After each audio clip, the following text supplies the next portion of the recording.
panjang, sebab Pak Mahfud yang terhormat secara terbuka kepada khalayak ramai menyampaikan ingin menantang Saudara Beni, Saudara Arsul Sani, dan Saudara Arteria Dahlan. Saya pun menjawab, saya siap menantang. Terima kasih banyak. Bukan untuk siapa-siapa, untuk Indonesia, untuk rakyat. Jadi tidak ada prasangka, tidak ada masalah personal, saya dengan Pak Mahfud ataupun Pak Mahfud dengan saya. Saya menantang supaya Pak Mahfud buka. Supaya buka sejelas-jelasnya. Apa yang Bapak sampaikan itu tidak menjadi pertanyaan atau spekulasi atau analisa di publik. Spekulasi itu sangat jelek. Saya termasuk yang punya prasangka jelek atas apa yang disampaikan oleh Pak Mahfud. Sehingga secara terbuka saya mengatakan, apabila Pak Mahfud tidak menjelaskan ini secara lengkap, maka saya menengarai Pak Mahfud punya motif politik. Sekali lagi, apabila tidak ada penjelasan terbuka soal ini, jadi bukan judgement yang sifatnya final, hipotetik, apa yang saya sampaikan. Apalagi setelah Ibu Sri Mulyani menyampaikan juga secara terbuka bantahan atas apa yang Pak Mahfud sampaikan. Maka rakyat bingung, jangankan publik bingung. Kami yang anggota Dewan ini, apalagi oposisi Pak Mahfud, bingung juga. Malah saya tanya-tanya, oh senang juga kita Pak Mahfud ini, ada kawan baru juga. Apakah Pak Mahfud sudah menjadi bagian dari oposisi pemerintahan? Soeharto jatuh karena ada anggota kabinetnya yang melakukan perlawanan dari dalam. Ya, maka saya waktu itu Pak Mahfud, luar biasa Pak Mahfud. Saya mendukung, tapi ini kan prasangka saya. Betul atau tidak saya tidak tahu ini. Tapi kalau saya mengenal Pak Mahfud, saatnya sudah tiba.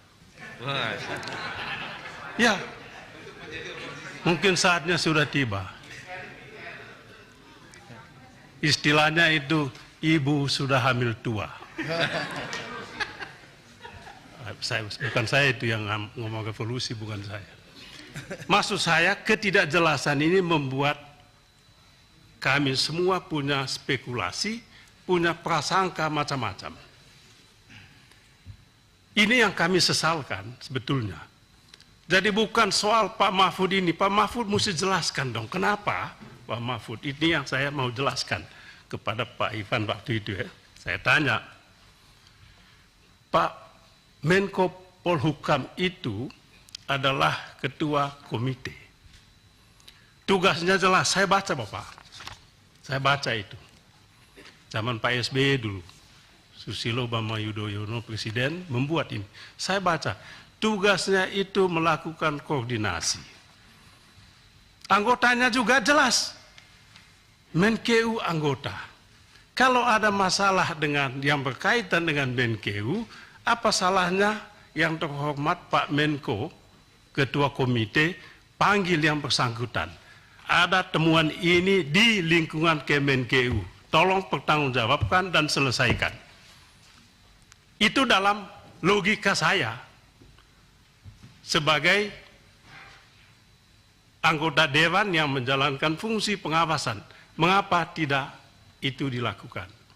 Itu pertanyaan saya sama Pak Ivan. Maka kalau ini tidak ada penjelasan, maka dugaan saya tadi bahwa Pak Mahfud punya motif politik tidak terbantahkan. Itu satu. Yang kedua Pak Mahfud Bapak kan pejabat publik, wajib menyampaikan informasi publik. Sesuai dengan Undang-Undang KIP, apa yang dimaksudkan informasi publik itu jelas didefinisikan. Dan itu disampaikan oleh pejabat publik kepada publik. Pejabat publik tidak boleh menyampaikan kepada publik isu yang tidak jelas asal-usulnya. Atau masalah yang belum ada pembahasan, belum ada pembicaraan, belum ada penyelesaian. Jadi yang disampaikan kepada publik itu adalah informasi publik yang sudah digodok dan sudah matang. Itu Undang-Undang KIP. Bapak kan bukan pengamat politik. Saya bertanya, Pak Mahfud ini pengamat politik seperti belum menjadi Menko Polhukam dulu atau apa? Macam-macam pikiran saya, Pak Mahfud. Pikiran saya, jadi muncul tadi macam-macam ini, membuat saya punya penilaian terhadap Pak Mahfud, interpretasi terhadap apa yang beliau lakukan. Macam-macam sudah, jangan-jangan. Sampai ada yang mengatakan, jangan-jangan Pak BKH, Pak Mahfud ini mau jadikan ini panggung untuk calon wakil presiden atau calon presiden. Bagi saya itu pun biasa. Kalau toh itu saya bilang itu hak beliau dan beliau pantas untuk itu. Tapi itu dulu kan dulu, saya ngomong yang dulu. Iya kan Pak? Seperti Pak Mahfud bilang anggota Dewan tadi kan? Yang dulu. Itu kan dulu. Ya, dulu. Ini juga dulu. Saya masih ingat Pak Mahfud sudah siapkan baju putih kan? Dulu. Saya mohon maaf, ya dulu lah. Saya waktu itu Pak Ketua, saya kenal baik beliau ini. Istri saya tanya, Pak, kenalkan sama Pak Mahfud. Dia kenal, kenapa? Dia sudah siapkan baju dipanggil oleh Bapak Jokowi jadi calon wakil presiden. Saya langsung bilang, kita berdoa. Ya. Saya ingin Bapak jadi calon wakil presiden waktu itu. Nah, tapi itu dulu ya. Kembali ke soal ini tadi Pak.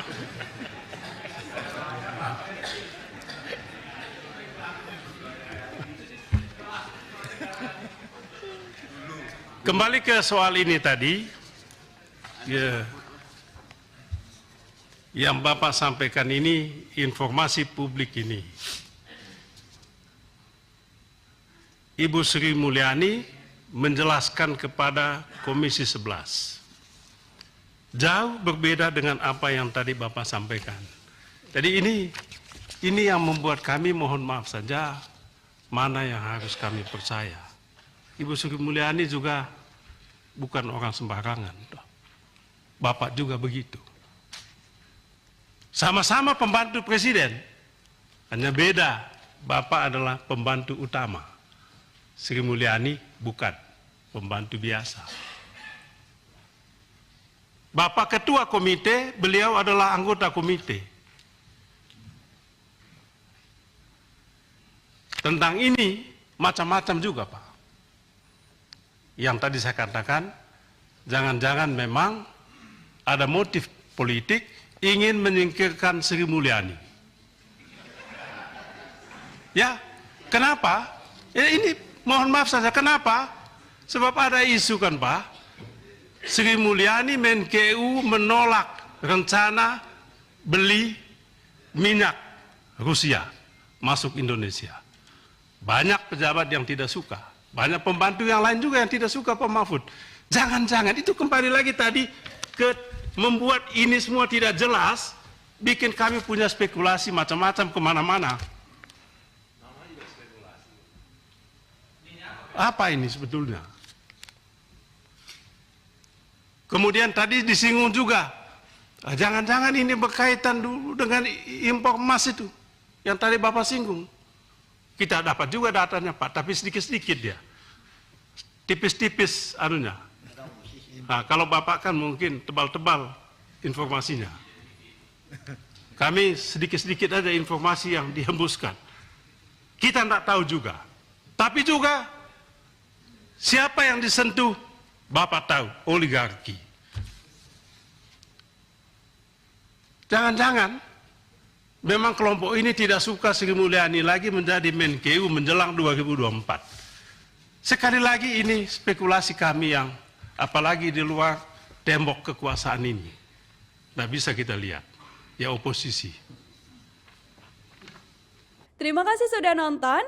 Jangan lupa like, subscribe, dan share ya.